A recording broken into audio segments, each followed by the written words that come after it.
markii maanta xarunta golaha shacabka ee baarlamaanka Soomaaliya isugu yimaadeen xildhibaano ka tirsan baarlamaanka Soomaaliya gaar ahaan kuwii shalay mooshinka ka dhanka ahaa gudoomiyaha baarlamaanka Shariif Xasan Sheekh Aadan keenay isla markaana u codeeyay in xilkii laga qaaday gudoomiyihii baarlamaanka Soomaaliya Shariif Xasan Sheekh Aadan ayaa waxa fowdo iyo dagaal foolka fool ah uu dhaxmaray xildhibaanadii shalay xilka ka qaaday gudoomiyihii baarlamaanka Soomaaliya Shariif Xasan Sheekh Aadan iyo xildhibaanada taageersan gudoomiyaha isla markaana ku andacoonaya inuusan sharci ahayn xilka qaadistii shalay ay sameeyeen xildhibaano ka tirsan baarlamaanka Soomaaliya iyada oo jawigu uu ku socdo si caadi ah isla markaana xildhibaanadu ay doonayaan in ay khudbado kala duwan halkaasi ka jeediyaan waa kuwii shalay halkaasi ku shiray ayaa waxa goobta mar qura soo gaaray xildhibaanadii taageersanaa gudoomiyihii baarlamaanka Soomaaliya Shariif Xasan Sheekh Aadan iyo sidoo kale gudoomiye ku-xigeenka koowaad ee baarlamaanka Soomaaliya Cabdiwali Ibraahim Muudey markii ay gudaha soo galeen xildhibaanadii taageersanaa gudoomiyaha baarlamaanka Shariif Xasan Sheekh Aadan iyo xildhibaanadii kale ee xilka qaadista shalay ku sameeyay gudoomiyaha baarlamaanka Shariif Xasan Sheekh Aadan ayaa mar qura jawiga waxa uu noqday sidan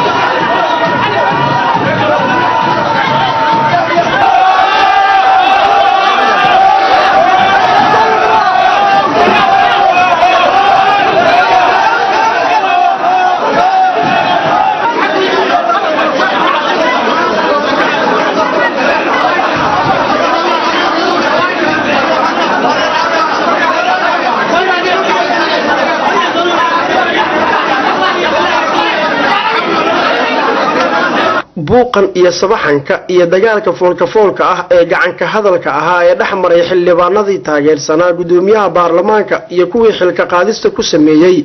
oo aan cidna soo dhaxgelin ayaa si iskood ah waxa uu istaagay gacanka hadalkii dhaxmarayay waxaana goobta markiiba isaga soo baxay gudoomiye ku-xigeenka baarlamaanka Soomaaliya Cabdiwali Ibraahim Muudey kaas oo xitaa loo diiday in uu fariisto kursiga gudoomiyaha baarlamaanka maadaama isagu uu yahay kusimaha gudoomiyaha baarlamaanka Soomaaliya waxaana markii kursiga loo diiday kadib in muddo ah oo goobta uu dhex taagnaa kadibna uu qorsheystay in uu isaga baxo goobta waxaana markiiba uu soo raacay gaadiidkii uu ku yimid xarunta golaha shacabka baarlamaanka isaga oo loo galbiyay hoygiisa xildhibaano ka tirsan baarlamaanka Soomaaliya gaar ahaan kuwii xilka qaadista ku sameeyay Shariif Xasan Sheekh Aadan gudoomiyaha baarlamaanka Soomaaliya ayaa ka waramaya waxa dhacay iyo qaabka ay u dhaceen gudoomiyihii hore ee xilka laga qaaday waxa isaga iyo mihiga ay shaqada ku yihiin inay Soomaaliya gooyaan Soomaaliya kala qaybiyaan labaatanka xildhibaan in aad arkaysaan ee kuraastii jijibinaya qoladii jijibinaya ee la dagaalamay Soomaalinimada sharciyada ayaa la horjeedaa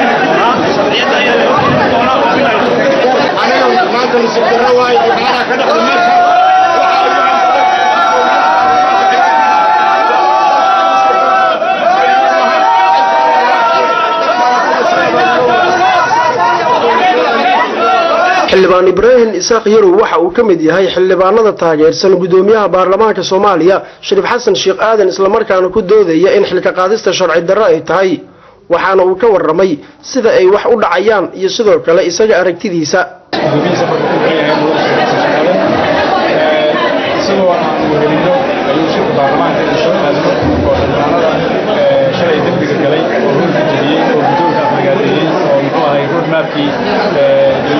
socotay xiriirkii nabadda hor istaagtay oo aqaladaynaysa oo ka soo horjeeday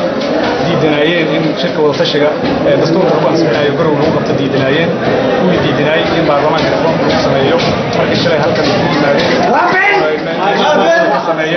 ayaa baarlamaanka wuxuu go'aansaday guddoonkiisa in maanta warka la isugu yimaado lala hadlo in heshiisyada loo saaro kuwii sameeyey wax laga qabto baarlamaankana uu muxuu ahay shaqadiisa waajibaadkiisa gudoomiyaha baarlamaanka ummadda ay u soo qortay raiisul u soo qoray roadmapkii in la soo gudbin doono baarlamaanka la keeni doono 19 bishan December aan ku jirno warqadii raiisul wasaaraha ayuu noo akhriyay noo sheegay kuwa foodeynaayo oo shalay foodo halkan ka sameeyay qayliyay iyagana guddoonkan ku sugaynaa baarlamaanka in loo saaro baarlamaanka Soomaaliya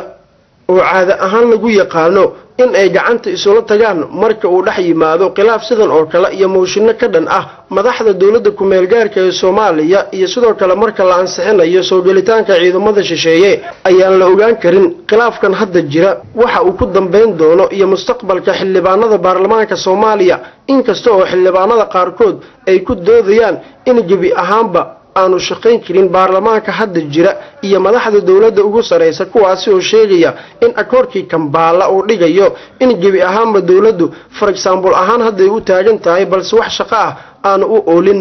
Maxamed Maxamuud Timcade, Universal TV, Muqdisho.